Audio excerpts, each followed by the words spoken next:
For the last 200,000 years, groups of men have banded together as a means of survival and for the purpose of moving civilization forward. Men built great cities, advanced modern technology, and created economic systems that still prevail today. Unfortunately, those advancements in economic stability have created widespread levels of comfort that even the most wealthy kings in history didn't enjoy. With no great purpose or mission, most men today have accepted this comfort and in turn have become soft, weak, feminized versions of their past ancestors. These men are content with spending their days at jobs they dislike, spending time with people they can hardly tolerate, and the most fulfilling thing in their lives is watching their favorite sports teams or getting lost in their favorite video game. The men of the Unplugged Brotherhood demand more from themselves and, more importantly, from each other. Through mentally and physically challenging in-person retreats and events, these men have discovered that growth only happens when you are willing to show up, force yourself out of your comfort zone, and above all, do the work. Don't waste another day squandering your potential to be the man you were meant to be. Reject comfort, let go of people that are holding you back, and seize the opportunity to join a true brotherhood that will challenge you to become the best version of yourself.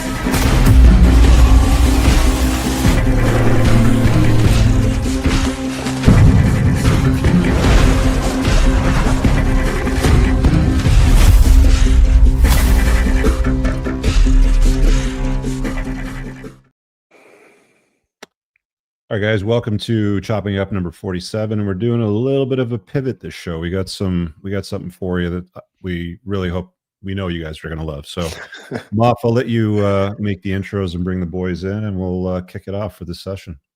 Yeah, so we are going to do things a little bit differently on Monday nights. So if you guys have been watching and following along over the last, I don't know, a couple of weeks or a couple of months, we started doing, some general shows and bringing the generals back on Sundays, but it worked better for everybody's schedule, and we thought it would be cool to bring them onto the Monday night show. So we're going to start doing this from now on. Guys that are available that can make it to drop on, and it helps us out because, if I have to travel or if Rich is on the road or something like that, we've got guys that can come in and fill in, and the format's not going to change much. We're still going to be talking about current events and a lot of the Q&A stuff. But this is an opportunity for you guys to get to know some of the generals in our brotherhood and the kind of guys that we bring into our circle. So guys, real quick, we'll start with Spence and then Jake, Al, and Justin and TC. But really quick, just do a real basic intro of yourself, how long you've been, a member of the brotherhood, and then, your particular area of expertise or focus as you try to help other guys level up. Yeah, of course. I'm Spencer. If you've been watching Ladies Night for the past 10 months, you've already seen me because I've been hosting that show. But I've been in the brotherhood for a little over 2 years. I think it's about 2.5 years now. And inside the School of Unplugging and inside the Unplugged Brotherhood, I'm generally the Instagram coach. I'm the guy who's helping you actually look like a 1% man online and improve your status. Jake? Hey guys, my name's Jake. I joined the group back in 2022, started my fitness business a little bit after that, and mainly just help guys in here just lose fat and get in better shape. I mainly do men's fat loss coaching. Al? Hi, my name's Alan. So I've been part of the Brotherhood for just, about 2 years now. And then my expertise is small arms. I'm an ex-Army guy. Been deployed 5 times, been all over the Middle East, kind of my second home. And now I'm here to just help you get better at shooting and going over equipment for you.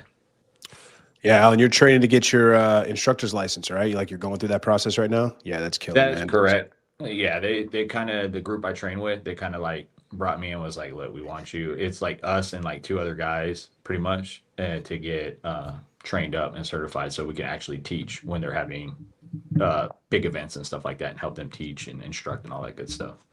Awesome. Yeah, it's going to help us out a ton. Justin, go on. My name's Justin. I've been in the Brotherhood for right at 2 years now. Main focus since I joined was just getting out to events, do quite a bit of fitness stuff. I'm pretty heavy into tech and AI now, so that's one thing that I've been working on a lot and starting to get into some investing now. Cool. TC, you're on the soft, man. TC, my real name is Chris. Too many Chris's in the Brotherhood, so I got to get a nickname. Been in the Brotherhood for about 3 years. Been doing the dating monthly calls for SOU and SOE since we launched. And obviously, if you've been watching Ladies Night, you've seen me on there. Where'd you get the nickname TC from? We're still having guesses. Oh, okay, it's one of those. All right. All right, so there's your round table, guys. You know, we've kind of blended up the general show with the chopping it up, make it a one-night thing, and you know, we'll kick off with the same stuff as we normally do. Moff's got a bunch of questions that, you know, we can sort of peruse through. We'll talk about some trending topics that have been going on in the last week. If you guys have questions, it's, you know, it's been mentioned before. How do I get these questions submitted for these kinds of show? Well, you join the membership community, guys. You go to the website, richcooper.ca, and you start at the community tab, pick the appropriate tier for your needs, and you join us on the inside. So, I mean, like you see the pre-roll ad and, you know, the last Algonquin trip, I think pretty much everybody's face is in that sizzle reel. So, you know, we'll be probably bringing in a few more too as time goes on. But yeah, these are the boys. Indeed. Cool. We'll get started. So first we have a couple softballs, but we got some longer ones too. So this is one that came up from a member regarding men and jewelry. So I'd like to get some feedback from you guys regarding jewelry. Up till now, the only thing I've worn was a wedding ring, but obviously no longer. In the past, I ignored jewelry and thought it was too showy and ostentatious. However, I've seen how other guys use it as conversation starters. Therefore, I'm considering adjusting my style. Do you guys have any recommendations of where to start? Do you focus on watches, rings, bracelets? How do you select items? And do you have any rotation? I'm eager to learn. I'm a newbie in this realm, but with your help, I'm hoping to start planning, you know, what I should potentially wear in the future. As always, thanks for your thoughts. Rich, you want to start off on that? Yeah, jewelry, man. I mean, I've never really been a big jewelry kind of guy. I had the Figaro silver chain when I was a young man, when I rode motorcycles. That kind of went away because the style went off. I wore a Tag Heuer watch for a while that was given to me as a gift by an old business partner. It turned out to be a dick, so I don't wear that anymore. I don't really even wear watches. I mean, clocks are everywhere. They're on our phones now, but I understand for some people they're like fashion statements, not fashion statements, like status statements to have a nice watch. So I get it. Not my thing though. I've got an Aura ring and I've got a couple other. I mean, like these rings you see on my four fingers are really like just Viking sort of style stuff because I had a connection to that in one of our retreats when we did a heroes trip. I'm just not big on jewelry. For me, it doesn't matter. Like I don't think that because I say jewelry doesn't matter that it shouldn't matter to for everybody. If you have a aversion to it, fine. If you like it, then roll with it. I just wouldn't go too big. I've seen some guys that go way offside where they're wearing like the giant bling bling rings and shit. Johnny Depp type shit. Yeah, a little bit too much for me in some of those scenarios. And I think they're kind of out of fashion, if I can put it that way. You know, a lot of bling, but some guys still roll it. I mean, for me, if I want bling, I'll hop in my Porsche and I'll drive that somewhere instead of my daily driver, right? Right on. Yeah, I tend to agree. I mean, jewelry's never been a big thing for me. Like I wear a watch, but I don't always wear it. And it's not a Rolex or anything crazy. Like it's like a Citizens. I just got it because the color and it matches black and it matches everything. I don't even wear it on the shows. But yeah, the guy's asking like, well, you know, I want to have conversation starters. It's like, this is a PUA thing. These are the guys that started doing the peacocking and the hats and the goggles and the painted nails and shit. And it's like, that's fine, I guess, if you have somewhere to go off that. But I think what I try to tell guys and what I try to stress to most is that congruency is king, and congruency makes all the difference. So if you're going to go and buy a bunch of stuff, you're going to have rings or a hat or a piece of jewelry or some sort of piece that is unique or that is an attention grabbing piece, and somebody grabs you and says, hey, tell me about this. And you're like, oh, I just got it because I thought it was cool. It's like, well, that's kind of lame. And it doesn't have a good story behind it. Like Rich, even with your ring and the Viking ring, you're like, you can talk about, I had an experience on this that connected me to like my Viking roots and all that kind of stuff versus, oh, I just grabbed it because this guy Mystery like wore a top hat one time and I saw him on TV picking up girls. So I thought that sounded cool. So again, this is just another example of it's kind of like a guy saying, what car should I get to get girls? It's like, don't get a car to get girls. Get a car because you like cars. If you like jewelry, wear jewelry because you like it, but don't do anything explicitly for, you know, to have women approach you, it's almost like a buffer. Like, oh, how do I get women to talk to me instead of having to grow the balls to go up and talk to them? It's like, you don't. You go up and talk to them. What do you guys think? I'm not a jewelry person, maybe because of the military, because every time I've seen people with jewelry on, it gets caught on something. It always gets caught on something. So the only thing I ever wear is a watch. And like I'm about to get the new Garmin watch that's coming out, but the only reason I'm getting that is because it's got applied ballistics on there. So that way I can dial in my ranges for my bolt action for long range and all that stuff. But for most part, like Rich said, there's phones, so you can tell the time if it doesn't have it. And I use this as a phone because it's a Samsung, but mostly not a jewelry fan. I do more, for me, it's more automotive as well, whether it be my Corvette or like a Jeep Wrangler or whatever it is, you know.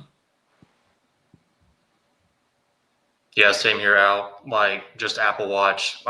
You just kind of work out a lot. So it's like, I don't want to like get stuck on something. So yeah, just keeping it pretty simple with me. I like watches. I have a couple of skeleton watches that I like to wear, but it kind of goes with the style. I think having a style is probably more important than just having, individual things. I think guys, like you said, look at these pickup guys and say, oh, I'm going to put on some crazy hat or something else, but they don't really have a style. So I think if you have a style and it kind of goes with it and it's something that you want to do, then do it. Yeah, I've never been go Spence. I've never been a jewelry guy myself. It's like, but I started recently trying to improve my style, like recently, like in the last year, trying to improve my style in different ways. And what I did was I mimicked it after other people who I liked their style. So it's like, I picked basically an archetype, maybe a famous actor or something that I really liked that style. And I wanted to improve my style. So I just copied everything that they do. And if they're wearing a chain, then I'll try wearing a chain. Oh, and if I see I like it, and then I learn that I like it, then I'll keep it. But I mean, it kind of sounds a little bit like what Moff was just describing about the like pickup artistry stuff, but I'm not doing it for the sake of conversation starters. I'm doing it because I'm trying to find a style that looks good on me and that I like that I'm wearing. And it's like, you got to be able to have something else to talk about, though. Like, what if you don't have your chain on you that day? You're not wearing your watch that day. Oh, I just can't talk to women anymore. Yeah, men need to keep it simple with the jewelry. A watch, a chain, couple of rings, that's about it. And it should be kind of like a staple that you're basically like always wearing this thing, right? So like every time you go out, you always have like your chain and your watch on, or you have your watch and your two rings. And it should be like incorporated into your style, like this archetype almost that you're building to try to lean into. Yeah, it's recognizable. I think the best thing that you could do for style is not jewelry. It's your physique, right? Like if you have a strong masculine physique, broad shoulders, narrow waist, and you wear proper fitted clothing, to me, that's going to trump any expensive watch you slap on your wrist. Like I know some gold digger chicks will be like, oh, women know how to spot $100,000 watch. Like, let's not kid around here. Like they know what they look like, even if it's a fake one. But I think that your physique and the clothes that you wear, like you're better off spending that money on fitted shirts, fitted dress shirts, stuff like tailored clothes, and not being fat, obviously, than putting on like expensive jewelry to get, the attention of others. That's just my take on it, though. I mean, they're literally what they're called, accessories. It's just extra stuff that you add on afterwards. The physique is the core of it. Then it's the clothes you're wearing, and then accessories afterwards. Yeah. But if you're active, like Al said, man, like your jewelry is going to get caught on shit, right? Yeah. If you lift weights, if you're working with firearms, if you work with your hands, jewelry gets caught on shit. Like people have lost fingers and hands because of jewelry. Yeah, and it's you can get away with, the more physically fit you are, the more you can get away in leeway with your style and everything else, right? Yeah. The uglier you are, the less you can get away with style. Like wearing 20 rings because and your weight 300 pounds overweight isn't going to help you out. It's just going to look like a hot mess. So yeah. All right. What else we got, Mark? All right, this one is a little bit of a doozy because it's multi-thread. I'm going to try to mash it all up into one to get it to make sense. But this guy's got some ex-wife drama that he's looking for some help on. This was a guy that had asked a question about letting the ex-wife back in. Maybe they hooked up once or twice. I think against his better judgment. I guess he forgot to block her on everything because she sent him an email. But it goes, the whole email, as I can see, is dissecting me, analyzing, accusing, critiquing, and even giving me the advice to not suffocate the next woman I'm with over being controlling. She even frames the tiny gestures for me that I thought she appreciated so much as now not valuable in manipulation. Somewhere in there, she writes about being ready for her next relationship. I know I should ignore it, and this perhaps a blow up in revenge and me ending it. But after 4 years of being in each other's lives, she knows exactly which buttons to press to make it hurt. I'm not the type of guy to be able to ignore it or pretend it doesn't sting. Not yet, at least. So his follow-ups are some of this messaging. There's two questions. Some of the messaging was extremely surgical, hitting my deep fears and insecurities. How do I make it so it doesn't drag me down? After 4 years of on and off, she knows me so well that any massive assault that she has actually might hold some truth. Also, part two is my ex-wife has an amazing body, amazing cook, no tattoos, great sex. On paper, she's a high value woman. This is the kind of guy that we're dealing with here. But she also is hyper independent, and there's a lot of things that I don't like. But how do I make sure I don't fall victim to second thoughts telling me that I'm the one that messed this up and I should try to get her back? What does he want to do? He wants to get her back, or he's entertaining? It sounds like he doesn't, but I think his problem is he's having a hard time, not letting this broad get to him because she's basically picking at his innermost insecurities and fears and using them against him, for one. And then two, he's like, oh, wait, maybe I won't find a girl like her because she was a great cook and she was great in bed and perfect body and all this stuff. Maybe I'm the one that made a mistake after all. He's basically, I hate to use these gay little terms that aren't real, but he's being gaslit by this woman essentially, or being manipulated. He's trying to figure out how to get away from that. Yeah. So he's trying to, how does he not fall back into this? And what does he do? By cultivating other options. It's simple. Like the only reason why you're looking to go back to that chaos. I mean, anybody that remarries an ex-wife, it's just like Elon Musk. Dude, like the amount of work you got to go through to get divorced. Like it's anybody that's been divorced. Like I see Al shaking his head. Like the amount of work you got to go through and the amount of money you got to spend to get divorced, to only just go back to that person that you spent all that time and money getting divorced from. Like you don't have optionality. Like right off the bat, it tells me that he doesn't have better options. If she doesn't have tattoos or she's a great cook. Yeah, but she's gaslighting you. Like she's trying to, like, she probably found out after running through some dick that there's nothing better out there. And now she's dropping, the email, the social media, whatever it happens to be, and trying to worm her way back into his life. I mean, chicks do it, man. They just do it. But if you have optionality and you don't have to put up with like the gaslighting and the manipulative behavior, you don't even ask this question. I think anyway. He's going. I'm just going to say he's going back to low hanging fruit. Like they've been doing the on and off thing. She's the ex-wife. It's comfort. He's not ready to go out there and carve a new path, and not quite yet. But he's got to do it because there's no other option, right? Does he want to spend more time and money getting divorced again? Is it like he's a glutton for that? Right. So it's like, and also this guy, like I'm such a big proponent of choosing language that serves you and rejecting language that doesn't. Sitting here saying all these things about how amazing your ex-wife is and how she's this perfect woman and high value. All you're doing is creating this fictionalized version of her that doesn't actually exist. It only exists in your head. And even if that's the case, that all these things are true, she beats down your defenses. You're weak because you take her back and you let her back in, and she doesn't want that. She just wants to win. She doesn't want to be with you, dude. She doesn't want to spend time with you. She just wants to win. She wants to get the last word in. She wants you to crumble because you basically rejected her. She's trying to get anything, or she's trying to get you to take her back or try to get you to think that you're the bad person so you'll want to work it out again, and then she's going to reject you again. Right? You are in the power position right now. You just need to walk away. And here's the thing, man. Everybody on this panel has been called names by women. Everybody has been accused of being a misogynist or a gaslighter or a player or whatever it is. And it's like, this is clear this guy's first time hearing any of these things. It means you don't have enough experience with women. And so you need to go get some more. That's really what the long and short of it is. Go ahead, Al. You were next.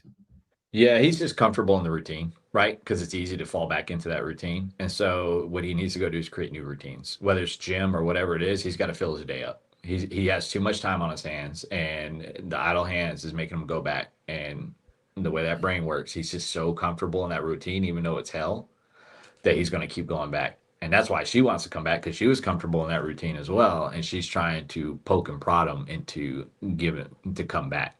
But they were left for a reason. Just saying, you got a divorce for a reason. And unless those reasons change, there's no way it's going to work. I've only seen like 1 or 2 people go back to an ex-wife and they end up getting divorced a few years later. It's like I just don't get it. It's like taking a shit and then shoving the shit back up your ass. Pretty much. Like, what do you got rid of it, just flush it down the toilet and move on, man. That's what divorce is. It's supposed to be done. Final, not let's Clip that right there. That's a clip. Yeah, That's a short. That's a short. that one's going viral right there. It's a short. Yeah. And if it doesn't go down because you clogged the toilet, just go use another toilet. Don't worry about it. You'll be fine. Just leave it there. Somebody else will come take care of it. Anybody Yeah, I else want to think weigh in there's- on this? Go ahead, TC. I think there's something adjacent that's really important. So he mentioned, she's throwing like his insecurities back at him and, all this bullshit. Like every man that's ever opened up to a woman in a way that he probably shouldn't have has had this happen. So this is, I think, one of the best learning moments with this is all of this stuff that she threw back in her face. She threw back in his face. He can like reflect on, the types of conversations he was having with her that led to him opening up in this way. And like, he really needs to prioritize the next woman he's with, not going into that mode, right? Because it's not just like being vulnerable. It's like a mode that you go in. And when you go into that mode, you're unattractive. Yeah, it's huge. It's a major point. Spence? When I joined the group, like the Unplugged Brotherhood, I was in a long-term relationship, which I had left at one point because I didn't want to be in it. And what did I do before I was in the group? I got back with her. Then afterwards, I ends up, of course, like another year later, I want to break up with her again. This time around, I've come across this group. I've joined this group. Now I'm around these guys. I'm improving myself, making myself more attractive. And the second time around, I leave her and I have more options, which goes back to Rich's first super simple answer. Have more options. Makes it way fucking easier. The second part is being around guys like this who will hold you accountable. So because I was in the Unplugged Brotherhood, it was like way easier for me to say anything that, like, if I was kind of still plugged in, feeling a little too sad, like letting shit get to me, letting these things that she say get to me, I could just say that to these guys. I could vent that to my inner circle here, not let the rest of the world or her use it, and I can let it die there, and then I can move on, get more options, continue a better life. Yeah, same here, Spencer. Probably about 6 months into joining the group, I was like, I matched with this girl I was with before, and I was like, if the guys figure out about this, it's going to be like, what are you doing? This is not what we do in this group. But no, there's no reason to go back to someone that you're just done with. Basically, you got to have options again. Indeed. Justin, you got some wisdom? The whole thing's confusing to me, to be honest. I mean, it sounds like he got an email from his ex. She was kind of poking at his insecurities, and he's thinking about getting back together with her. So I don't really understand how those two go together. I think it's more so like he's like, well, if I'm reading it correctly, the first question is like, how do I not let it get to me, or how do I not, take this stuff to heart? But B, how do I not give truth to it? How do I not say, oh wow, maybe she was right. Oh, maybe I'm having hindsight's 2020 and I am missing out. Maybe I was the problem. So he's basically saying, like, how do I deal with like a manipulative woman? Yeah, you just have to have, like Rich said, more options. I mean, it really comes from lack of optionality, because once you see other women after her, then you start realizing like, oh, it's not the end of the world, and potentially do better and find somebody that's, more compatible and things work better. You can also sit down with a pen and paper and make a complete list of all the shitty things about her. And anytime you're like, oh, she's a good cook and she's got no tattoos and a Put it on smoking your body, mirror. you So read see that it list. every day. Yeah. Yeah. Memorize it. Mantra. You go to the make an acronym of it. Bitch. Boring. Insane. Talks too much. Yeah. See you next Tuesday. Whatever. All right. Cheater. There you go. That's good. Here's an interesting one about ball sports, like our ball sports. What's the difference between watching team ball sports and watching a UFC fight, for example? From the perspective of watching sports is watching other men chase excellence.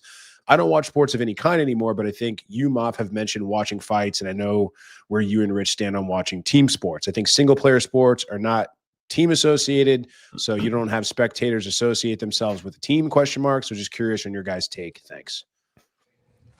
I'm a UFC watcher. I know Al is. I know Justin is. I think the question is like, okay, well, you guys basically have said like watching sports is like watching other men chase excellence, and I'd rather just spend time doing other things. Like it's okay not to be a sport fan.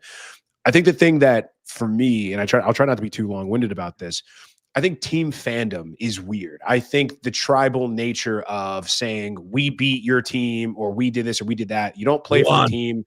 They don't know who you are. It's just this weird, you're just associating yourself with other people that don't know who you are and are never going to pay your bills or care about you or check on you when you're sick or give a shit if you get divorced or whatever. So I think that for me, like the way I look at it is this, I'm a fight fan. I train.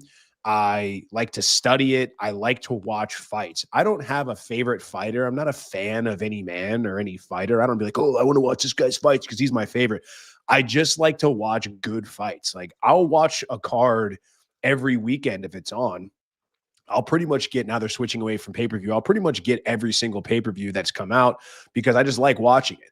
I'm a student of it and I like to see good fights. So for me, it's a lot more like I'm a fan of the art of fighting and a fan of the combat sports because I like to see it. I participate in it myself, and it also makes me better as a martial artist. I can't remember the last time, and I'm sure there's guys that are out there that do this, but I'm not a football fan, American football for you people. I'm not a football fan in the same way that I'm a fight fan. Like if there's some random game on or something like that, be like, oh, you watching even if it's like the national championship. I mean, I watch the Super Bowl because it's a public, it's an event. It's like a thing every year. It's like, oh, aren't you watching this game or Monday Night Football? I'm like, no, I don't care. It's like, and because I don't have a team that I root for, there's very little for me to have stake in. Like football and American sports are an identity, like a team game. I think watching fighting and things like that is more like, I just like to watch fights. I think fighting is cool and it's interesting. I'm not rooting for anyone though. I just like to watch good fights. And I know Al, you watch, and Justin, I know you're into it. Rich, I don't know how much you're into it, but I don't know if you watch it all that much, but that's just my take on like the individual sport versus the team sport thing. I think the last fight I watched was Jake Paul versus Tyson, and that was just bullshit. That was a waste of fucking whatever length of time that fight was, man. I wanted that time back after watching it. It was clearly staged, but I don't know, man. I don't know. Like I've seen highlights of like MMA fights. You know what I did watch a lot of is just before I did my boxing fight, my coach, he gave me this book, The Custom Auto Way. I read that, and then we started talking about other fighters and their style, and I started watching like Muhammad Ali fights and highlights from like Mike Tyson and stuff like that, in his heyday, but more to study them, kind of like you're talking, Moff. Totally. If there wasn't like a lesson for me to take out of watching another athlete or another sport, like even motorsports, I watched the Netflix series, Drive to Survive, whatever the hell it's called. I don't watch the Formula One series during the season. What I'll do is I'll watch the end of season on the Netflix, and I get the highlights with what happens between the teams and the negotiation and any fights or anything like that, along with the highlights, from the race. Like I'm more interested in the total story than just watching people drive around in circles on a racetrack, sort of thing. But that's just me. Like I'm different. Like I was the guy from the get-go that said, I just don't understand team sports. Like you go out and buy a $400 jersey and you put it on your girlfriend's back with the name of another dude, someone like else's name, fucking gay. Like what's the matter with you? Right. But people get mad when I say, you don't understand. And I just don't get it. I just don't understand cheering men on a pitch to play a sport, to win a game like they're my team because they don't know you. Like you said, Moff, it's like they just don't care. we won. No, you didn't. You sat on You the didn't do anything. stadium, you fat pig, and you got beer and Cheeto dust all over you. So I'm a little different in that regard, but that's just me, right? Agreed. I'll add that I think the big difference is like guys that live vicariously through others. That's what I see with the sports fans and the people that follow the fighters and get really emotional. You know, people that throw the remote at the TV or just have a bad day at work if the team lost or their fighter lost. I think that's where the line is for me. I mean, if you're just watching it to just kind of enjoy it and it's just on, I think that's fine. But if you're, you know, essentially living vicariously through somebody else or a team, then I think that's a problem. Yeah, I second that. And like for instance, like since Moth, he basically put out there one of the reasons why he watch MMA is because he does it. Same thing. That's how I got into watching MMA is because like in the military we used to do combatives, which is like basically Brazilian jiu-jitsu, and we also do like fight training and stuff like that. And so I would watch it to learn. And it's kind of like how I'll get on YouTube and I'll watch people going through shoot houses and stuff like that. It's to learn and to read and judge, like see pattern recognitions and all that other stuff. And that's why I like watching MMA mostly, is because you can just see the fighters' patterns and you can try to see what works and what doesn't and stuff like that. And but I don't have a favorite fighter. I have fighters I like to watch because it's always fun to watch, but I don't have a favorite fighter, and I'm not wearing any jerseys or wearing UFC gear or nothing like that. So yeah, I want to pull this up real quick. I don't know if this will share, but like I tweeted this the other day. I was like, when I say I hate sports fans and sports fans are gay, this is who I'm talking about. I'm not going to play the audio. Fat, This is a guy out-of-shape guy that like looks like he's screaming drunk. at a TV, like talking about we did this, and he's like getting emotional because they won this game, and he's just like, "Oh my god, I can't believe we did this!" Oh, blah blah blah, you know, that kind of shit. So I always think that stuff's very funny. Yeah. Meanwhile, he did absolutely nothing. Just yelled at the TV, and he pissed everybody off in his house. It's like, Yeah. How did somebody not kick that guy's ass after like the first 5 seconds? It's like, dude, shut up. Like, who are you yelling at? They can't hear you. Anytime I'm watching something to learn. So I'm like watching a podcast or I'm listening to an audiobook, something like that. And when I do watch something just for entertainment purposes, if I'm watching like hockey or fighting, I'm doing it with a group of people. Like I'm actually going to a hockey game with people. And the point of me being there isn't to watch hockey. The point of me being there is to socialize with the other people that I'm with. And the hockey game is a fun way to do that. Or like we watch UFC like after, or watch some fights after the Tough Mudder. It was like all of us in the house at the Tough Mudder. We just ran a fucking Tough Mudder. Yeah. Like we're doing something. We're not just watching this, living life through these other people. Yeah, and the whole time we were watching that, I was like calling stuff out. I was like, oh, he's got to do this, he's got to do that. And then Rogan's like, oh, he's got to do that. I'm like, I know what I'm talking about. See, that's what I'm saying. I'm a student. That was hilarious. It was like 3 times in a row you said something. And I was like, what do you want me to do? Joe Rogan repeats it. Yeah, indeed. Exactly. All right, let's give a little bit of a harder one. This has to do with, you know, working and routine. So I work as a service engineer. I'm on site for 2 to 3 weeks at a time, then off for 1 to 2 weeks at a time. The days are both long and physically demanding. During on-site weeks, I do nothing else but work, eat, sleep, repeat. I like the job and the hard work, but I'm stuck. In the weeks on site, I'm not able to do any personal development work, no gym, no good food, maybe a little bit of reading a book, but that's all. So the question is follows: does it make sense to change my job into something less demanding that pays less so I have more time for personal development, or should I just keep up the grind and work with the weeks I have when I'm off? There's a follow-up that says makes about 120K USD with expenses covered and full benefits. Preparing my own food isn't really possible because I fly internationally for on-site work. I've been doing calisthenics for workouts, but I'm only able to maintain what I have, which is admittedly not very good, skinny fat, and I don't seem to be able to bulk up. On one hand, I really love what I do. On the other hand, I see you guys working out regularly and living a more stable life. A quote unquote regular life is long gone for me. But the upside is I get off about 15 weeks per year once you count up all the overtime and holidays. So I don't know if you like, I know like it might not be an oil rig, but it's an on-site thing, right? So like 2 or 3 weeks on, 1 or 2 weeks off. Hard to build up a routine during those 2 or 3 weeks. Is this something this guy's doomed to do forever, or should he look at different options? You have no excuse being skinny fat with that much time off. That's just ridiculous. I would Like fix 1 to that. 2 weeks is a long Like, time. you know, Yeah. before you start talking about a side hustle or changing a job, it's like, fucking don't be a fat bastard. Like, fix that. Yeah, there's times where I was deployed to an outpost for a year and we didn't have a gym. We're out in the middle of nowhere on a freaking mountain and we're eating MRE's trash food, like all processed food trash. And we have weighted vests, which is our IBAs, you have rucksacks, you have all that, and we all stayed in good shape. Right. And we're burning, but we're burning like, if you're doing heavy manual labor, you're burning like 3,000 to 5,000 calories a day, the way it sounds. And we were doing the same, and I couldn't gain a pound. Most of our guys couldn't gain a pound. We were lean. We're like 15. I think the heaviest guy we had was like 18% body fat. And yeah, so I don't know what it is. If you're just, when you get done with work, you're just tired and you want to do nothing else, and you're overeating. I don't know.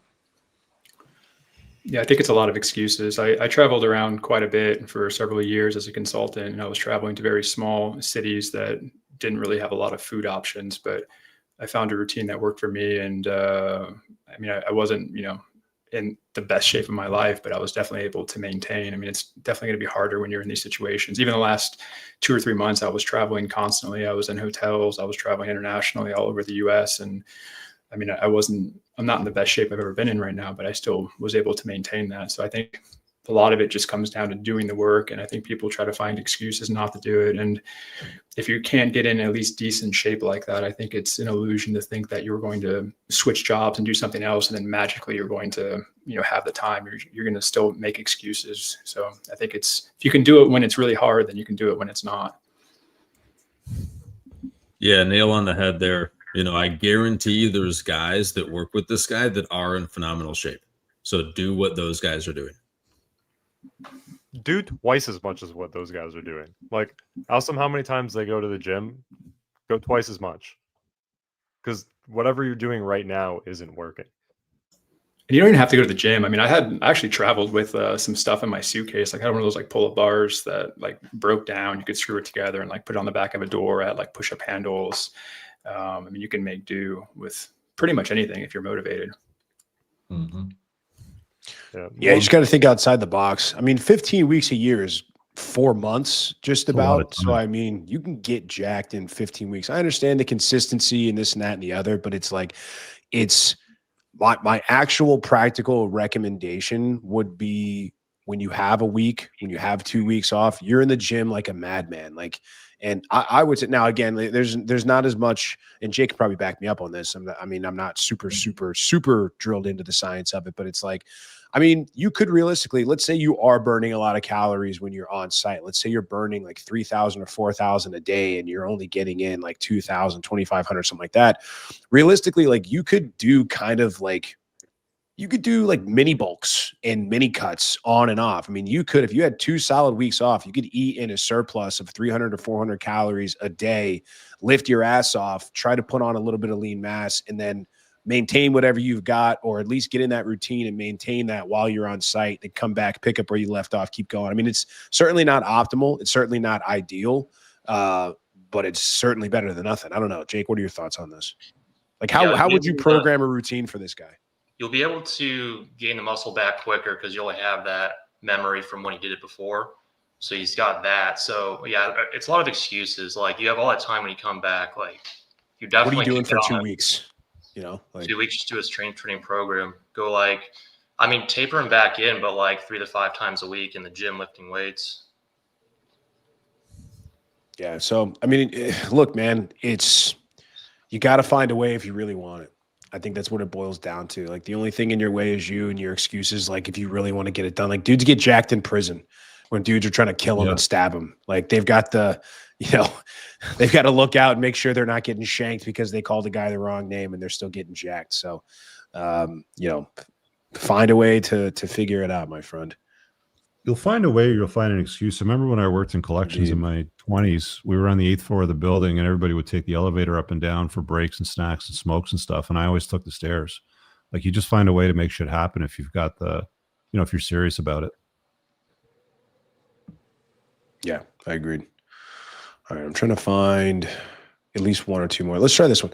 So this might be kind of a repeat or something we hashed out already, but what would be the best way and your best tips to switch my mindset from chasing women and overthinking to being more detached of the outcome and focus more on my goals? I still find myself going the way that if I like a girl, I'm still reverting back into old habits, and I want to get rid of this, especially that I've seen that once I start to ignore women, they start to come back and they ask for more. So this is like just another mindset. How do I get away from, chasing women and making them the focus instead of being more detached from women and focus more on my personal goals like fitness and business? How do you get away from chasing women? By having women chase you. You have more options. You cultivate more optionality, and you stress or you emphasize improving your looks and your value. I don't get the whole chasing women thing now, man. Like, I don't know, maybe I'm just an old fucking shit. It's just like, I just look at it like, what a waste of fucking time chasing broads. Like, when you look at it, it's like, she's afraid of spiders. She can't park a car without scratching the fucking rims. Like, you're chasing her for what exactly? Yeah, I would second that. I mean, I think he's probably looking for advice. It's like, hey man, like stop going after women or stop dealing with women. But the scarcity is only going to have you want it even more. But get to a point where you're able to spin plates. Get to a point where it becomes so natural for you to pick up plates and to let plates fall off that it's just a part of your daily routine. But yeah, this is just an example of if you're still having feelings of these girls, like you get to meet them and you're already starting to fast forward your life 6 months, 12 months, 18 months down the road, and you're thinking about where you're going to move with her and seeing a happy wife, happy life and kids and a house on the prairie and all that kind of stuff, then you're still messed up and you still need to plugged in beta. Yeah, optionality solves a lot of problems, man. I mean, a lot of guys get the spinning plate stuff wrong. They think we're just telling guys to go run through a bunch of hoes or whatever, but it's we're trying to show you guys how to not depend on one option. We're trying to show you how that women are just going to come and go, and you pick them up and you let them go however it is that you want to and how you should so choose. And if you don't have the ability to do that, then it's going to be really tough because you're going to not be able to drop one when you need to, or not pick up another one when you need to, and you're going to wind up with a shitty option. The older I get, the more I realize that guys put weight. Like I did a TOA episode last week on, distractions, and I spent a good deal of that talking about being distracted by women. So if you haven't seen that one, you should go back and watch it. But it's like, it's weird, man. It's like, I had that Playing to Win episode earlier today on the Entrepreneurs of Cars channel with Jay Bear. And, I mentioned, if you didn't watch it, I mean, just watch the part where he talks about not going out on dates anymore. He just has women come over. Yep. And it's like, for most guys, that's a fundamental shift in like mindset, because most guys are, if they use a dating app, they'll match, say, hey, how you doing? What's your number? Let's go out and grab a coffee, get a drink, buy, dinner, lunch, whatever happens to be. And this guy got to the point where he's like, no, screw that. If they've got GBD for me, like if they express strong enough interest, she's coming over to my house, and he's closing them like 70 to 80% of the time. Okay. He's getting intimate with them 70, 80% of the time. And he's not a chat, he's an average looking Asian guy. If you look at the data, with the dating apps, Asian guys don't typically do very well with dating apps. Do this the guy worst. Managed to figure it out. Not worse than Indians, but they do bad. Yeah, aside from him, but he managed to figure it out because he had some dignity for himself, and he managed to cultivate some optionality. He managed to just sort of like roll with a style that works for him, which is completely outside of the norm. Like, you looked at the comments during that show, and guys were like, "Oh, this is cringe. You can't do that. You should respect women more." Yeah, how's the respecting women more getting you laid, buddy? How's that working out for you? Clearly, you're sitting here in my comments. You just need to respect nonsense. Women more. Respect her harder, bro. Yeah, hell yeah. What do you guys think? Yeah, a lot of guys have this issue where like chasing women oftentimes is reaching for women that aren't that into you. So this is like a lot of guys that I work with one-on-one. I tell them like, they're like a 5 or a 6, and they're chasing around 7 and 8s, right? So like these chicks are not going to have GBD. They're not super into them. They're not going to come straight over off the app, right? So I'm like, look, just lower your standards a little bit. Find a girl that's kind of a plain Jane, you know, she's a butterface, whatever. And like once you see how she acts, that's going to set the new threshold. Like the bar is here now for future women. So a lot of times it's reaching is what's making guys chase, right? Like you're not shooting 2 points down. I'll add, I think a lot of guys get it backwards when it comes to mindset. I think the mindset comes after you do the work and have experience with stuff. I mean, a lot of guys are asking, how do I get in the mindset of doing X, Y, or Z? And they don't have any experience. So how can you get in the mindset of doing something if you've never done it before? I mean, part of this is you do have to get reps in and get experience and get out there and fail. I mean, you're not going to, watch a YouTube video and, become an expert in something. At the end of the day, like it might help you along, but you still have to get experience. And I think that helps cultivate the mindset over time. Yeah, I agree. And find a sense of purpose that isn't a woman and go hard at that. Like, holy crap, stop focusing on women, especially if you're in your 20s. If you're in your 20s and early 30s, you need to be working on everything else but women. And yeah, if you're not a millionaire, you're by the time you're 30, that's what I'd be focusing on. Yeah, and then you'll end up getting in rooms where higher individuals and where women are at, and the women will notice you, and then they'll come to you and all that good stuff, right? Just do that aspect, because I'll admit it, when I was in my 20s in the military, I was running around chasing tail, and then I was like, oh my God, I'm wasting so much time, and I was like, nope, and then I just changed over and was like, I need to do something else, and once I did that, it was just too easy. But you, like Justin said, you got to do repetition, right? Because if you're so used to chasing women, you got to break that habit. So find your purpose and then just keep doing reps at that. And you'll eventually get to the point where you're just worried about your purpose. And then you'll see women come and then you'll be like, I'm indifferent about her. It's fine. It could, or whatever. And then go from there. Yeah, just focusing on your purpose. Like when I got on the group, I had no Instagram. I had like no dating profile, nothing of that. So I was always just trying to get women in person and just like, that was my focus. And every time it didn't work out, it was just the end of the world. So refocusing the purpose to my business just completely changed that. And now it's like the women just coming to my DMs as opposed to me trying to get them. It works. So do it, man. Rich, I think we're good on questions. If you want to take a quick commercial break, we'll be back in about 2 minutes. Yeah, let's take a quick break.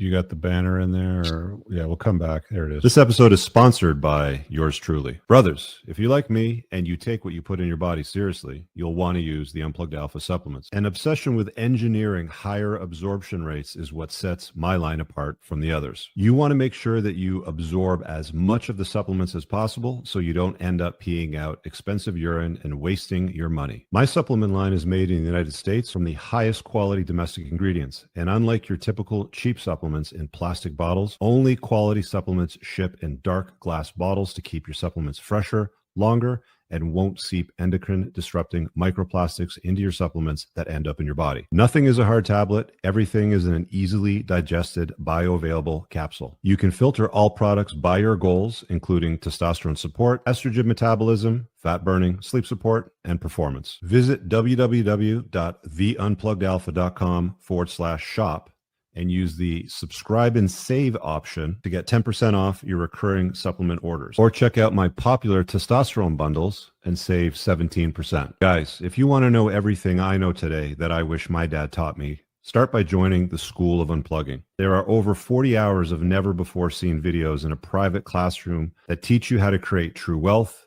create and manage relationships with women stress-free, and optimize your looks, and so much more. There's also a very well-organized discussion board and a members map for networking, along with weekly Zoom calls held by me and my team of experts with backgrounds in strength, nutrition, finance, investing, and entrepreneurship, all for a low monthly membership that you can cancel at any time. Go ahead and visit richcooper.ca, and on the courses tab of the website, you can navigate to the School of Unplugging and get started there. Guys, make sure you check out the rest of my website for my communities, requesting a one-on-one private consultation, or learning about my events. Now let's get on with the show.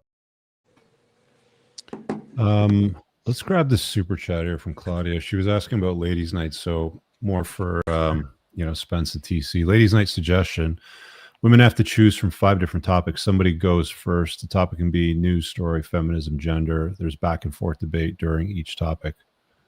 What do you guys think about letting the ladies choose the path of the show? Have you ever asked a woman to choose anything? Claudia, love you. Women choosing is dangerous. Terrible suggestion. Love you, but it's a terrible suggestion. No, we're going to continue to steer the ship where we want it to go. We're not going to leave it up to women to fuck it up. Yeah, that's just what happens when you let women lead. They just fuck things up, don't they? Crash the whole damn thing. These bitches don't even know where they want to eat. You think they would know if they want to talk about feminism or a news story? Yeah. I mean, like, you know, the point of the ladies' night show, just sort of like recap to touch on that again, because I know it pops up from time to time.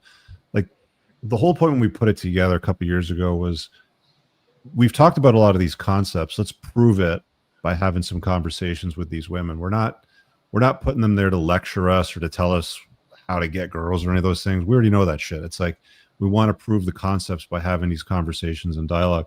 I think that one of the most profound things that I learned from doing ladies' night, we kind of had like a recap after we took a break from it, Moff, was the whole reputation management thing. Like, you can't, it's very tough to get a straight answer, or it's very tough to get to the answer with chicks because of the whole, well, I got to manage how I handle this. Like, I want to make sure that I portray the correct optics. One of the things that we saw earlier today, that Ukrainian girl that got stabbed in the neck 3 times on that transit in North Carolina, apparently she had a Black Lives Matter poster in her room on the wall. And it's like the irony, man. Like, if she, if she had some guidance and had some ability to sniff out problems, she probably wouldn't have sat there. You know what I mean? But it's like, yeah, you just can't let women lead shit because they just run into problems. Like, there's that old meme that you see up, and it's like, you know, we don't look after women and protect them because they need it. You know, we do it because they're retarded, basically. We leave them to their own devices. This is what you get when you where's that? Oh, here we go. Let me put this up on a screen, sort of showcase a little bit of Democrat awesomeness, if we can call it that. Massive protests have begun in DC over President Trump's crackdown on crime. If I go full screen on that, it's all trans and gays. It's all trans, and it's mostly white liberals. Yeah. If you look at the faces in the crowd, it's mostly white liberals. They're voting for crime. I mean, this is, again, not to plug my own stuff, but you guys know that I've been doing like TikTok stuff or whatever. But one of the ones I recently made was, you know, there's this myth going around that men are violent, or that all men are violent, or like people love to parrot the stat that 80%, roughly 80, 85%, depending on your source, of violent crime comes from men. That's fine. Dum-dums out there think that means 80% of men out there are violent criminals, when in reality, it's like less than 1%. Oh, well, what about unreported crimes? Fine. I'll kick it up to 3%. Still overwhelmingly a minority. And people just don't want to live in reality. And they say, well, no, I need to avoid every single man, because even if 97% of men are safe, I never know when it's going to be that one. I'm like, sure you do. You know why? Because we have demographic statistics on the type of men that are going to violently assault you or kill you. And we know what they look like, but you guys don't want to have that conversation. And there's comments in there like, no, we just need to assume it's every single one. Like, there's no differences between different men. Like, it doesn't matter what they look like or backgrounds they come from. And I just said, this is the exact kind of conversation and rhetoric that gets women killed. Saying that every man should be perceived the exact same, and that I'm just as likely to be safe to go from this man to this man when they look completely different. Yeah. That's where you get the 14 mug shots. Like, this is what it's they look clear. Like, how do we, you know, like, you can avoid a certain demographic that makes up 13% of the population but commits over half the murder. But if we bring that up, it's 13% of the population commits almost 61% of the murder, but it's not 13% because half of them are women. That's true. So it's like 6.5% are committing more than 50% of the homicides. That's true. Right? But you don't see that shit on the fucking news. Nobody wants to talk black women commit more murders than white men. People don't want to talk about that, or it's more probable or more likely that. Yeah, but you can't talk about that either, right? Well, yeah. Well, you know, this episode is going to get kicked off YouTube in 3, 2, 1 anyway. So whatever. We can still let women hold the bag on this one, because 91% of currently incarcerated violent criminals were raised by single mothers. Yep. So they can still eat that one. But even that, who's stopping the violent crime? other men. Yeah. So And that's the thing. It's like, why aren't you you sticking we up gotta for get the us? guys with the guns. Why are you sticking up for violent men? It's like, where are these guys sticking up for violent men? Like, who is like, hey man, dudes that like murder people, I think they should be walking free. It's not us. It's you. It's your white liberal neighbor who's marching in the street with her "Every troon belongs in this country" sign. Like, talk to them, the white childless liberal ladies that are voting for this. They're the ones that are not speaking up for you. It's crazy, man. And I try not to mess with the broads, and I try not to like get into back and forth with them. I try to highlight this. So I'm like, man, you don't have to deal with this. You don't have to deal with the idiocy. Like, stop having arguments with people on TikTok and Facebook and Instagram. Come into the SOU so we can talk about real things, and you don't have to worry about getting bullied off the internet or getting doxxed for sharing an opinion. That's really why I do it. So just FYI. There was it American Press or something? Here, I'm just going to scroll down and try to find it for my feed because Tate was talking about this too the other day as well. It's just brutal, man. Like, you see these, where is it? Sorry, guys. I didn't queue this up yet. Nope.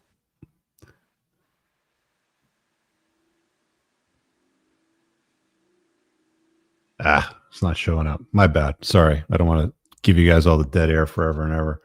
I'll try to look for the visual while we guys talk about something else. What else we got on the table here that happened in the last week that we should have a conversation about?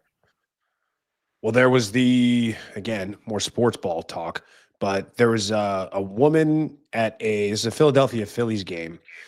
Oh yeah, the home Karen. run ball. Yeah, the home run ball, the Karen. I think, like, dude, when a ball goes into the stands, it's a free for all. It's a free for all. Whoever gets their hands on it, it's theirs. Yeah, it's theirs. Guy gets it, snatches it out of this woman's hands, or snatches it as she goes. I don't think it was out of her hands, but as she went to go get for it, gave it to his son. She comes over and accosts him and is like getting all in his face and hitting him on the shoulder. And he's like freaking out. Yeah, cue that up. At stage. Yeah, you might as well see the whole clip to sort of understand what Mop's talking about here. Actually, this isn't even the whole clip. This is just what she did, like, to the guy right after he gave his kid the ball. So sort of like leading up, puts her hands on him. Yeah, he grabbed the ball, went over to his son, handed it over to him, and then he put his arms like around his son, hugging him like a loving father would. Hey, sure. I just got you a cool baseball. Love you, boy. He's got his eyes closed. I don't know if you can see in the video, but he's got his eyes closed. Karen comes up to him and grabs him by the arm because she wanted the ball. Watch what happens next.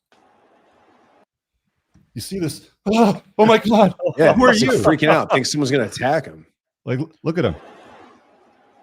What is that hand motion, dude? What is that? Yeah, like he's enjoying a moment with his son, and he's afraid of this like absolute Karen nut bar. This dude's weak response to this Karen is a great analogy on why our country is the way that it is. I'm sure he's a nice dad and he clearly loves his son and he wanted to take him out to a ball game, but I can't see a guy like that leading his family, standing up to his. I mean, you don't see it at the end of this video, but he ends up taking the ball from his son and giving it to the Karen. Yeah. Now, it actually ended up working out for him at the end because I think he got like a signed baseball bat and got to talk to the players. Marcus Lemonis got fired from her job. RV. Yeah. But it's just wild that stuff like this, happens. Like, fuck off, bitch. This is my ball. Like, why can't you say that? Get out of here. Talk to the hand. Get lost, right? Men are weak. They're soft. What are you going to do? And we don't man. 14 mugshots. I scroll down to this one as well here on my feed. 14 mugshots. Whoever the judges were that dealt with all 14 of these cases has blood on their hands. Like, they've got to change the justice system to prevent shit like this from happening. And fathers need to have conversations with their daughters about how to move. Like, you failed as a father if you don't have a conversation with your daughter about where to sit on public transit, if they have to take public transit, if you can't pick them up and drop them off and shit like that. But I'm guessing she's running from a war. Like, she survived a war only to get stabbed in the neck by a fucking delinquent with 14 mugshots. It's just beyond me. And nobody says shit in the media. I didn't hear anything, not a peep.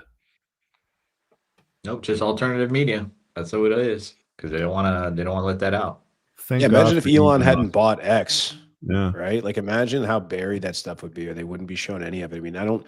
It's only now. What I've seen is some mainstream sources have started to pick it up, but they're demonizing the people that talk about it on X. They're like, this XYZ happened, leading to debates and controversy and outcry from the far right about how the legacy media buries stories. It's like, what do you mean? All of that is true. I mean, I know we try not to get lost in the sauce here and worry about stuff that doesn't concern us, but yeah, we have to be able to have honest conversations with our family members, particularly women that are vulnerable. Don't know where her parents were, don't know why she's out late at night getting on public transportation. It's like we'll say these things where it's like, yeah, I don't know why a good-looking blonde chick wants to get on public transportation in the middle of a downtown with nobody else around. It's like, oh my God, women can take care of themselves. Like, you're such a misogynist. Really? Because she got stabbed in the throat and is dead. Like, when are we allowed to have an honest conversation? Like, how many of these people have to die before we say enough is enough? It seems like the number is infinite. Infinite women have to be murdered for us to have an honest conversation about it. Well, they don't report much of it. I mean, if you look at, if you Google her name, I just did a quick Google search for Erie. I don't know how to pronounce her first name, Arinya, whatever, Sataluska, whatever it is. Grizzly Charlotte stab in video fuels MAGA crime message. Like, there you go. That's one of the titles. A Yeah. grizzly stabbing fuels MAGA crime message, right? Like, no mention of a failed justice system or judges that fail to lock up a degenerate POS. They say everything's times. a mental health issue. They're like, Yeah. oh, like he needs mental care. He needs to have more state-funded mental care to make sure it's like, yeah, man, this guy needs mental care. This guy needs to be executed in the town square. Trump rages over murder of Ukrainian refugee. It's Trump's raging. He's having a nervous breakdown. Yeah, wild. But There's a question in the mainstream. Question in the comments that I thought was interesting. I want to bring that up real quick. So how do you guys view paying for things for women, like rent, nails, hair stuff? I recently broke up with a girl because I wouldn't pay for her nails. I was quote unquote jumping through hoops in her ATM. And they had a follow-up question where he goes, I want to find a place where I can balance being a provider versus entertaining a girl's petulant desires. I mean, is she cooking for you? Is she doing your laundry? Then treat her with a fucking nail salon. Why not? Right? You take her out for dinner. She cooks for you several times, makes you the meal, preps your meals for the week. Buy her a nice meal. Tell her to put on that nice black dress and take her out and show her a good time. Right? But if it's all, take. I need money for my nail. I've seen screenshots of women that'll like list my rent, my utilities, my water. They'll even start shoving in things like my daycare, for my kid's hockey lesson. And it's like, they'll give guys an entire list of all their expenses, expecting them to pay for it all. And it's like, what's in it for me? Like, are you asking yourself this as men? What's in it for me? Like, what do I get out of paying for all this shit? You get me. What? Really? I get a girl by my side? Really? Like, that's my reward? A girl by my side? Yeah, any woman that says that, you got to avoid. Like, any woman that comes up front that's already asking you for pay things and she's not providing anything as well, you just got to leave it alone. You just walk away. Just turn around and be like, I ain't got time for this. And just be like, nope. Yeah. I was like, yeah, anytime I ever hear that stuff and she hasn't been cooking or cleaning or doing my laundry or doing any of that stuff, she ain't getting it. She got to work for it. Unprompted as well, too. You shouldn't have to fucking tell her this shit. Yeah, I was gonna say not negotiated, because I've heard of guys like negotiating, like, oh, I'll do this if you do that. No, it's not that either. I'll pay for your nails if you're making dinner. No. Yeah. You're already making dinner and you're a cool chick to begin with. So I'm going to reward you by taking you to the nail salon. I'm going to reward you by taking you to the banya or the massage place for the afternoon sort of thing. What happened to Spence? Did we lose him? It's videos. Oh, camera issues. Yeah, it's a video thing. Yeah, no so when worries. you go off camera, it'll be on body. I'm the prize. I'm the princess. No, you're just an entitled brat. Well, that's all they are. They're just entitled brats. She didn't like you. Like, that's really what it boils down to. She doesn't like you. Like, a woman that likes you is not going to say all this stupid shit. She's not going to make you jump through a bunch of hoops. She's not going to start hitting you with a bill of this right off the bat. So, like, Rich, you've done videos on this. Like, the more a girl likes you, the less she'll pay. So if The she's more she likes you, expecting, the greater the discount. That's right. she From hands Dr. you Ryan a Terabin. if she hands you a bill and says, like, these are all the things that I require, like, dude, she just doesn't like you. And here's the thing, like, she's not going to like you even if you foot the bill. I said this in a previous show. I don't know if it was last week or like on office hours, but giving money is always beta bucks. Literally, like, it's always beta bucks. Or this was on Ladies Night last week because we were talking to Nomi, your girl, TC, your favorite. Not your girl, but but the woman who has just dudes sending her money unprompted. Like, she has a Cash App in her bio. She's like, yeah, men have sent me collectively over $100,000 just because they don't get anything out of it. Yeah. And she doesn't even ask them. They just send her money. She's like, hey, can you text me? She goes, no. She's like, well, I'll pay you $50. She goes, still no, but thanks for the 50. Whatever. Yeah. The point being that, you know, I lost it actually. There's I couldn't remember what the point. Sorry, go ahead. Carry on. No, I'm gonna pull it up right What here. was I saying? Oh, it's like, yeah, it's even that. Like, I asked her the question. I was like, if any of these dudes that ever gave you money, does that make you want to bang them? Does that make you, does that make you have the hots for them? She's like, no, never. Like, exactly. Because it's not about that. So anytime you're getting beta bucks by a chick, not only she's not like you, respect you, she doesn't even think you're attractive. Like, she thinks you're purely a beta and you can just turn and walk away right off the rip. So if you're unfamiliar with the notion of a pay pig, there's women that do tutorials online that teach other women how to get a pay pig to fund your life. Findom is apparently the code word. So if you search Financial for Findom domination on Twitter, you'll see all the women that are trying to extract money from what they call pay pigs. And this entire tutorial here from this average at best chick with walls of fucking whatever this shit is over here, makeup and nail crap, are teaching other women how to extract money from dorks. So it's out there. Like, there's guys like Jay Bear that are telling women to come over to have sex on the first, not even a date, but to come over just for intimacy. And on the other side of the equation, you get these women that are teaching women how to just get money from guys by giving them nothing, just by responding to a text message. And there's loads of simps out there. Like, they will do it. So if a woman is expecting you to be their pay pig and give them money to pay for their nails and their rent, and she's not asking the Skittles guy to do any of that shit, right? The guy that's rearranging her guts. She's just going over there, getting, that itch scratched and leaving, and then finding other guys to pay for shit while Chad does his thing, right? Don't be the loser that's paying for her shit. No is a fucking complete sentence, and that's it. If that's what she expects of you, or maybe it's a shit test. Maybe she's like, not sure. Is this guy an alpha male? Is he a beta male? Let me see if I can extract resources. It's just flat out no, right? Like, do you even know how to cook? Like, do you know how to make a sandwich? Why aren't you in the kitchen? Why are you asking me for money for nails? Right? It's crazy those videos are allowed on YouTube. Like, all the stuff that gets taken down and you're allowed to essentially. There's naked yoga videos on YouTube. Like, literal porn, absolutely naked yoga on YouTube. Yeah. But this video will probably be taken down because we're talking about this stuff. It's already getting flagged. Yeah. Yeah.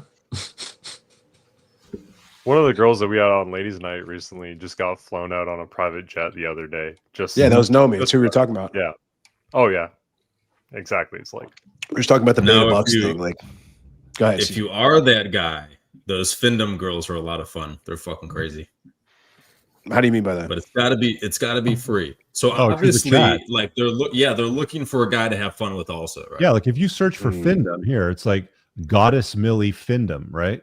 And it's like there's this. Sorry my about that. Jesus. I didn't realize that was going to be up on the feed. So Right. sorry about that. Yeah, you YouTube. can't go on X like that. You're gonna run into Sorry. something. I should probably No not more scroll scrolling. further. Normal. I should and probably get not stuff like scroll that. further, but yeah, like if you search for like Findom, it's like all in the bios, top 0.1%, and it's like in each one of their bios, they've got their Cash App, and they're expecting money. So there's this entire expectation and genre of young women today that are on, like they're not even exchanging money for intimacy. They're just exchanging money now for attention. Guys are sending them money because they're simps and they can't get girls, and they like being used for their money. I don't know what they call this, but there's this like condition where guys actually enjoy, like they get a rise out of being used for their money, and these women are very happy to take advantage of them, right? It's like being Yeah, financially. some of the chicks that I've been with that do this stuff, like they'll tell me about these guys. Like these guys get off, like they'll send the woman $2,000, right? And then the woman will call him like a stupid loser with a little dick, and like that turns them on. It's fucking wild. Yeah. And they don't have any respect for these guys that like they'll fart in a jar and mail it to him for $5,000, or they'll send bathwater to a fucking Absolutely dude true. for 10,000. Like it just happens routinely. Guys are that pathetic. Sophie Rain, the biggest creator on OnlyFans, earned more than the entire NBA payroll last year. Okay, it was like $43 or $44 million. She earned more than the entire NBA payroll. So let that sink in. Like that's how many simps there are out there. So you will be challenged by women. Pay for my nails, pay for whatever, because there are a lot of guys that do it, but you just have to set the groundwork. It's like, have you even made me a sandwich yet? You know what I mean? Like, make sure that it's understood that your frame is a dominant frame and that she's there to add some value and complement your life in some way or regard before she gets any kind of benefit from you. A dinner, her nails done, whatever it happens to be. That's what my opinion is on balancing, you know, giving women nails or whatever the hell it is that they're asking for. It's like there's got to be some give prior to asking. Well, I think what's crazy about the whole thing is even this line of dialogue that we're having right now, like maybe not in the comments as much. If we were in enemy waters, if we were on a different platform like TikTok, for example, and we were saying these kinds of things, the comments would just be flooded like, oh my God, you guys are just liars. You guys are incels. You guys are living in a fantasy world, and this and that and the other. And it's like every person on this panel has had this experience where they've said something and they told a woman to jump and she jumped like how high or through the roof or whatever. And I always love what Tristan and Andrew would say, the Tates, when it's like, oh, like the Tates don't get laid or like no girls like them. It's like 6'4", jacked, world kickboxing champion, loads of money, 400 cars, like millions of dollars in the bank, like good looking jeans. If they're not with me, who are they with? Like if women aren't banging me, then who are they banging? Right? Like that's how I think about this kind of stuff. That's why it's like, it's just so funny to hear those kinds of conversations. And look, man, at some sort of level, I feel for those kind of guys because I mean, I would never personally be one or ever be in a position where I would be, but it's like, man, like I can't even believe we're the same species. I can't believe that we even have. Yeah. Like these guys even exist, makeup. Right? Yeah, it's completely insane. Like when because this is the whole point. Like we insulate ourselves and we become members of the community and we insulate ourselves behind the tribe wall. We don't have to deal with this kind of nonsense. But it's like when we're going out and trying to find guys to unplug, when we're going out and trying to spread awareness of the message and we're trying to like, we've got to leave the wire, right? Like we've got to leave the perimeter. We've got to leave the safety and the sanity of our internal walls and our defenses to try to go find new members, to try to get guys that are come in and this is the stuff that we have to deal with. So again, this is, you know, we don't do content to argue with people. We're doing content so we can spread it to say, guys, like there's a ton of you out there that think like this. There's a ton of you out there that wish you could have conversations like there's a ton of you guys that are watching, but you're limited in your exposure to unplugged men, like in the comment section, or you're busy spending your time arguing with like your old high school friends on Facebook about this and that, or Instagram comments or on TikToks. Like you're wasting your time. Block out the noise and come into a room and come into a place where we talk about things that are productive, and then you get the benefit of doing the work and having guys that are supporting you. I think a lot of guys get chased off the internet and they don't like to have these conversations because they just can't take it. And that's not a knock at these guys, man. If you guys go look at some of the stuff that I've posted, just the comments are telling me to off myself, saying like, I hate my mother, like all of this crazy stuff that you can't possibly infer about somebody talking about something for 60 seconds. And I'm used to it by now, so I don't care as much, but I've got to think that there's guys out there that hear that stuff and see that stuff and they crumble. Like the guy that wrote about his wife's email. He's like, oh man, she hit on all my insecurities and she said something that really stung and stuck with me. And now I'm worried that I'm going to slip back into some bad habits, or that I'm going to let this stuff stay with me. And it's like, those are the guys that need this stuff the most. Those are the guys that need to come in the SOU or the Brotherhood or whatever it might be as far as our sphere. It's not just about learning the material. It's about insulating yourself from the bullshit. Well said, Moff. And I mean, that's not our tribe anyway. Like these pay pigs, these losers that just don't want to. Never. They just don't want to be that guy, that don't want to level up, that don't want to get the results. They just want the shortcuts, or they just want to point and sputter at you, man. They just want to, oh, you're hurt, or it's the standard lines. Oh, you have mommy issues, or you're bald, or some random dumb shit. It's like, yeah, Captain Obvious. Thanks, man. They love to be individual, right? Like, oh, every woman is different and we're all different or all unique, but they all recycle the same 3 insults. Like, it's funny how that works out. And then it's the group think to recycle the same 3 insults, and the solipsism that they all think they came up with it in their original. Yeah, they never have an ability to argue the point. Like, they can't call you a liar, so they call you something else. Right?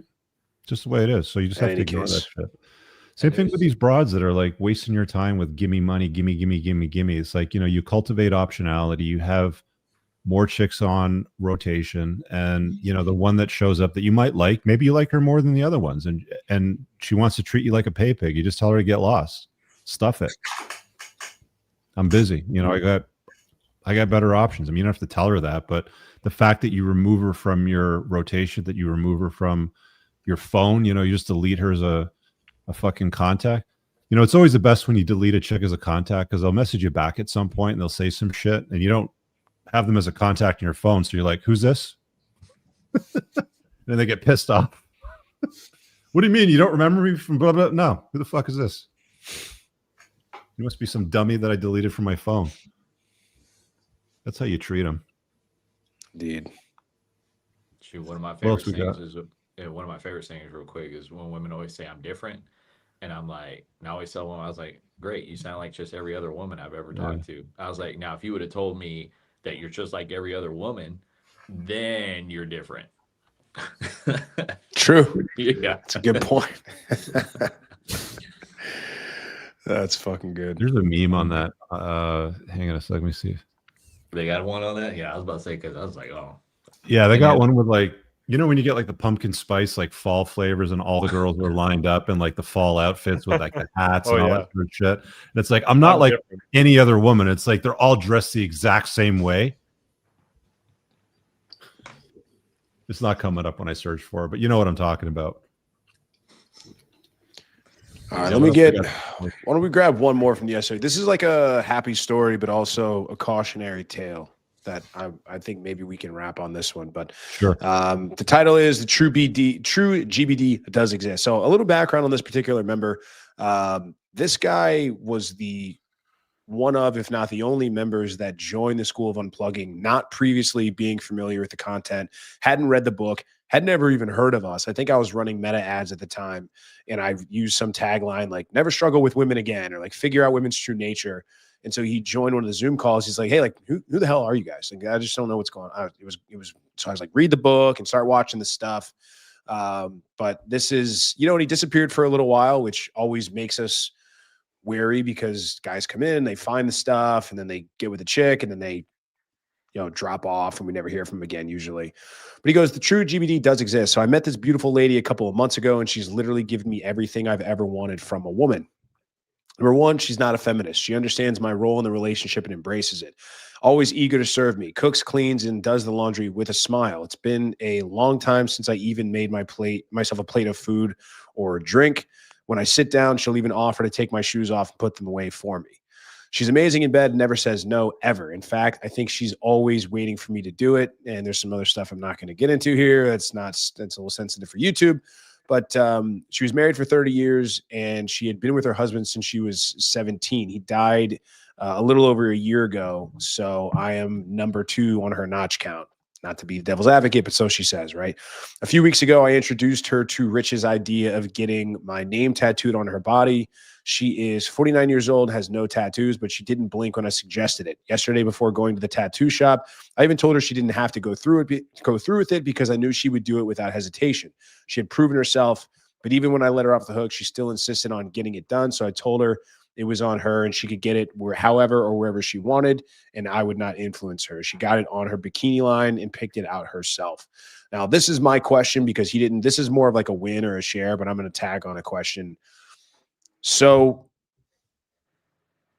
how does this kind of guy who's just come into this amazing thing, he's got the GBD and a woman that put a tattoo on her body of his name, what's this guy do next? Like, how does this guy make sure he doesn't slip back into old habits? Like, what is this guy going to do? He needs to read my book when it comes out next month because it's got all the long-term shit in it that you want to make sure you don't do to fuck things up. That's a really long conversation. I'll probably do a TUA episode just on that alone. I mean, it's in the book. You guys are going to buy the book anyway, but I kind of want to explain it in a little more depth. But not getting complacent and comfortable with the chick is real important. Not giving her everything she wants is real important. Not stopping things that she wants you to stop doing is real important. Not being a nice guy is real important. Being a kind man is good. Yeah, there's a whole bunch of things that I put in that chapter that I'll summarize in a TUA episode, but it's not relaxing. Like, just because she tattooed your name on her body doesn't mean that you can kick your feet up and not continue to manage the frame of all of that. It's still a long-term play, bro. And it's like, I think a lot of guys will just get like, fuck yeah, I've achieved the pinnacle. Like, it feels good when a chick tattoos her name on your body or on her body. Because it's a very strong signal of genuine burning desire. It's a pretty permanent signal. But it's managing it over the long term that guys start to screw up on. So that's really the point of the second book, is to take them deeper down the rabbit hole. I've titled the book The Top Shelf, and it's going to be, and the subtitle is going to be something along the lines of, the Unplugged Office Guide to Long-Term Everything. Yeah, that's it. I don't know what else you guys got on that. I got one. Just always make her work for it, right? Always keep her working for your affection. Also, anything that you like her doing, make her get better at it.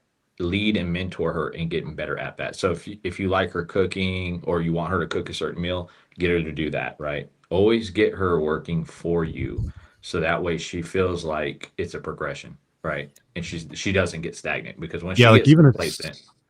Yeah, like even a step further to that point, Al, I think TC's got this locked down good. It's like, she likes cooking, she likes fresh food and healthy food. Have her create a garden and grow the shit to then create the meals, right? Yep. You got to keep them busy. Like, women, when you leave them idle, they'll just go down this rabbit hole of vortex of like TikTok and wasting their time on stupid shit. So Al's absolutely right, man. Find stuff that she likes doing, that she's good at, and, give her more of that to do. And it has to benefit you as well. Don't let it just benefit her. It has to benefit you and the relationship. It can't just be one-sided on her part, because then she'll separate from you, and then she'll get bad influence, and then it's over. She should look at it from the perspective of, what can I do to insert myself into his life to make myself irreplaceable? That's what it should boil down to, is what can I do to insert myself into his life to make myself irreplaceable, so that he doesn't want to replace me. He doesn't want to commit to another woman, right? Because she's that useful in his life. Like, that's really what it's got to boil down to. That's the way the woman should think, but I don't think there's any other person out there telling women to think this way. It's like, it's very simple, ladies. Like, if you want to attract and retain a guy, it's not just give him what he wants in the bedroom, but it's also never disrespect him. But more importantly, embed yourself into his life in such a way that he finds it difficult to replace you. And I think a part of that, like Al said, is like, you have to orchestrate a lot of that as well too. Okay, you got to be a leader. Yeah. You want to put that question up on the screen, Moff? There was somebody there. I think our buddy there was QV or OV said, what do you guys think of a girl that's done everything right, but I recently discovered she's done nude photographs, no big stuff, but still, to me, it is tough to take her seriously. Like, what kind of nude photographs? Is this something that's circulated on the internet? Is she an OnlyFans account holder? Like, it really depends on the nude photographs, type of thing. I mean, I got a body cast up on my wall over here, but that's just not something that's out there like publicly a lot of people see. It's just something that I did to sort of like cast that physique when I had, you know, my leanness at that time. But if it's like out there nude, like TNA sort of thing, and it's OnlyFans, I don't know, man. That's just not my thing. Some guys like that though. Like there's cucks out there that, I mean, there's cucks out there that drop off their girls at Tyrone's house to get her guts rearranged. So there's all kinds of guys out there that like stuff like that. You said yes on the internet, softcore. Nope. Yeah, okay. I mean, dude, So listen, porn. you already asked, like you're already Got it. listen, guys, listen to the voice in your ear. Like you guys have to stop asking other grown men for fucking permission on what you do and the women you bring into your life. I mean, guys, like we're not your fucking parents, but you're only asking because you know this is already a problem. You're only asking because you already have your spidey sense telling you this is a dumb fucking idea is to keep this woman in your life. You're like, oh, my spidey sense is tingling. You don't need us to validate that. Look at it this way. Pull the record. Would your future kids feel proud of their mom having nudes on the internet when their friends in school find out about it? You know, Doubt it. consider that, right? Like the fact that women don't contemplate this shit, like we saw this on Ladies Night too. It's like all these OnlyFans chicks, and you ask them the question, hey, you know, you ever think that that might be a problem for you finding the kind of guy that you want to have children with in the future? Oh no, that thought didn't even cross my mind. You know, my past is my past. It shouldn't even matter. Blah, blah, blah, blah. They fucking, And it's like if a guy has a problem with it, then he's just not the guy for me. He's I'll just insecure find or a guy some that's shit like okay that. with it. yeah. Yeah. How's that working out for you? The only thing I would add on to the previous question about, you know, just like don't slack off. I mean, it's really easy. You know, I mean, you might have found a chick like, look, a widow with one notch count. She's not like 49-year-old woman, not exactly beating guys off with a stick, right? So that's certainly part of it, but that's okay. I'm not saying you got to be, you know, and this guy's 50 from what I remember. So like right around his age, and that's all good, fine and well, and this, that, and the other. But, you know, it's only been a couple of months. If you're going to do the LTR thing, like I'm not a huge fan of guys who, and I know a little bit more about this guy's background. I'm not going to go into it, but I know that I think he's also a widower and has had, and then he got back into a long-term relationship right after that messed him up. And it's like, here we are again, dude. I mean, maybe you got lucky this time, or maybe now she's going to, I mean, when is she going to start asking about, were you going to put a ring on my finger? Are we going to get married? I mean, she's not going to have any kids, but you know, when are those questions going to start popping up? And it's like, I'm not a huge fan of guys that come into this space or that come into their unplugging, learn some of this, and then immediately get back into an LTR. Like, I think it's a rite of passage where guys should spin plates, should learn female nature, get some experience under your belt so you have the ability to walk away if you need to. Because what happens, man? Like, it's been a couple months. She's got a tattoo. Great. All fine, well, and good.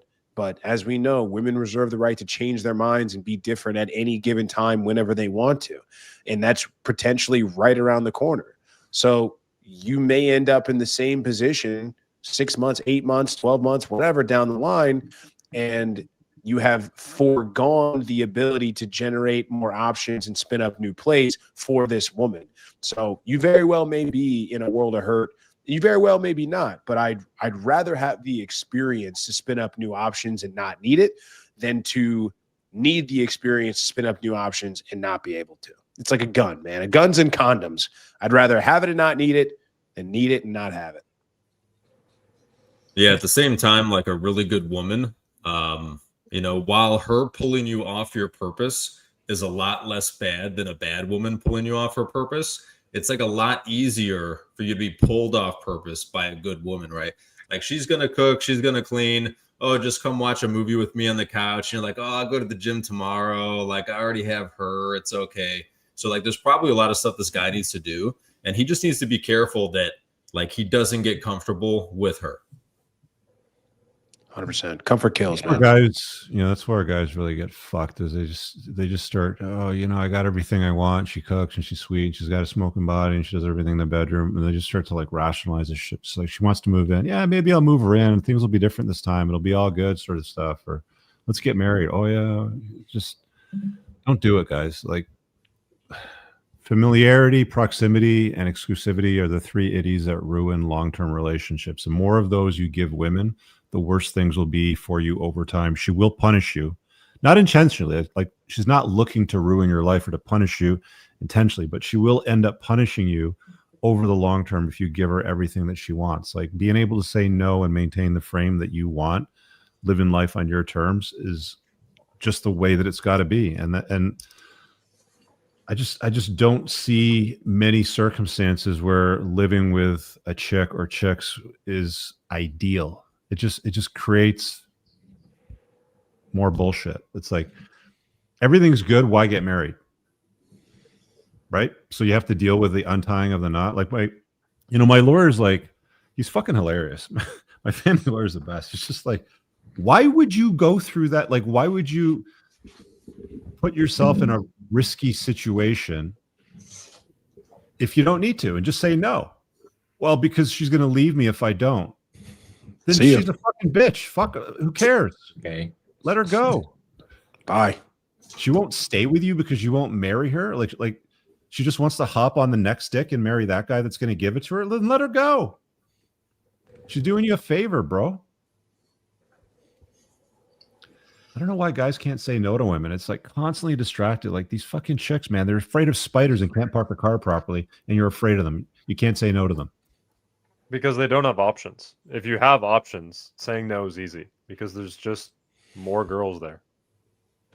If you can cultivate optionality and you either have it or you know that you can get it easily, whether you have it or you practice catch and release, you just have an aura of confidence about you. Babe, I love you too, but I don't want to fuck up, what we got. There's no point in us living together, right? It's too complicated. There's all these contracts we got to do. Let's just keep things the way they are. Well, my family's pressurizing me, and it'd just be better because I see all my friends doing it. I love that line because then I just give them take a look around and give me an example of one of these friends or family members of yours that have been in a long-term relationship, living together under the same roof, that are ecstatic about each other. Because I don't see it. Well, it's not only that. It's like my word is the law. And if you're giving me shit because your little girlfriends are in your ear because your family's giving you trouble, like that's a problem. Because the buck starts and stops here. So if I say the answer is no, then the answer is no. And if I'm not the most valuable voice in your life and I'm not the person that you're going to go to for everything, then we're just not on the same page and this is not going to work out anyway. I'm with you on that, Moff, but I've learned that you've got to, with chicks, validate their bullshit sometimes. I could see why you feel that. I mean that, but like not outside influence from other people. Yeah. Like if she's like, well, my girlfriend says this, well, I can give a fuck what Becky says. Like, is Becky like paying for the fucking house you live in? Is she like buying this? Is she supporting? Is she going to protect you when somebody comes knocking on the door that wants to do you harm? Then Becky can shut up. Yeah. But tell Becky to shut up by validating her concern a little bit before you tell Becky to shut her fucking pie. Tell Becky I said shut up. She has a problem. She can come see me.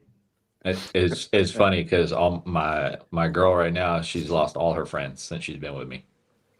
Because her she just started weeding them out because her life got like 10 times better, and so she's like, yeah, I ain't got time for them. Yeah, because they would whisper in her ear, be like, let's go. She's like, can I go to? I was like, nope. And I feel bad for her because she's get heard no more times since she's been with me than she's ever heard in her entire life. And she's not going anywhere. No, and I always say, there's the door. I was like, no, there's the door. It's right there. Don't kick yourself on the way out. Yeah, it's amazing, man. I've said this before that, women are actually other women's worst enemy because they just fucking feed them with this stupid shit. He doesn't love you, girl. You can do better than that. He's abusive. He's whatever, like they'll just feed him some bullshit. Like, and the vast majority of the time, none of it's true. They're just, again, nobody hates other women more than other women. That's just what it is, right? They don't want their fucking friends happy. I think one of the most powerful things that I saw TC bring up on a ladies' night, and I used this in my own ladies' night last week, was like this idea that Yeah, a dude that doesn't care about, like, women will tell you, or people will tell you, like, a man who lets you do whatever you want and doesn't put any guardrails or controls around you must care about you a lot, because he gives you all of this freedom and you can just do whatever. But we see what happens when women decide to take the bus in a seedy, part of a city and not have anybody around. So a guy that actually puts guardrails around you, says like, no, you're not going to do that. You're not going to go to this place. You're not going to hang out with these people.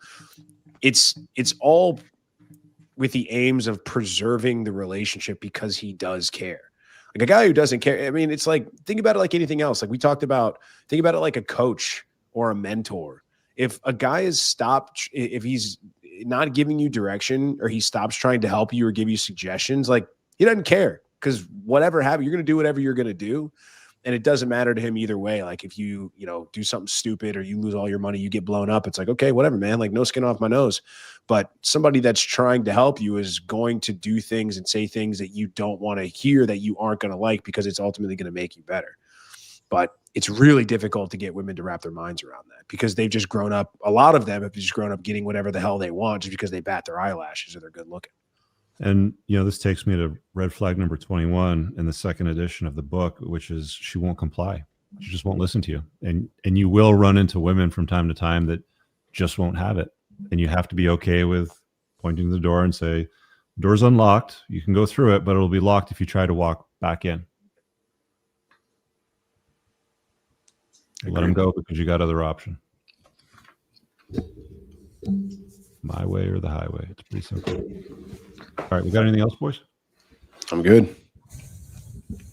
Cool. Well, hope you guys enjoyed the new format in the show. We'll probably try to mix it up and be a little more prepared for future shows. We just kind of set this up for the first one to blend the generals and the chopping it up. But if there's something that you want to table, that you want our feedback on, make sure you get in the community. You start at the website at richcooper.ca and go to the community tab, and then just pick the one that's best suited for you. They start at less than $50 a month with school and plugging. We've got a great team of experts. A lot of these guys hold Zoom calls along with me and Moff on a monthly basis, some on a weekly basis, helping you guys level up with investing, your Instagram, your dating, anything. Like, I do a weekly show every Wednesday morning when I got my coffee in hand for about 90 minutes, Coffee with Coop.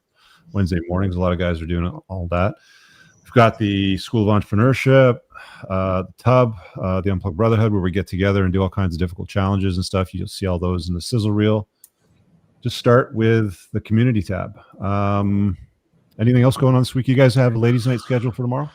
Yeah, got me and Spence picking it up this week. TC will be back the following week. We're gonna do like an alternate. We're gonna do an every other thing. Just try to help each other out and keep ourselves sane as we deal with these women. But yeah, and we're gonna be sunsetting office hours for the time being. I know that I haven't been doing them with a lot of consistency anyway.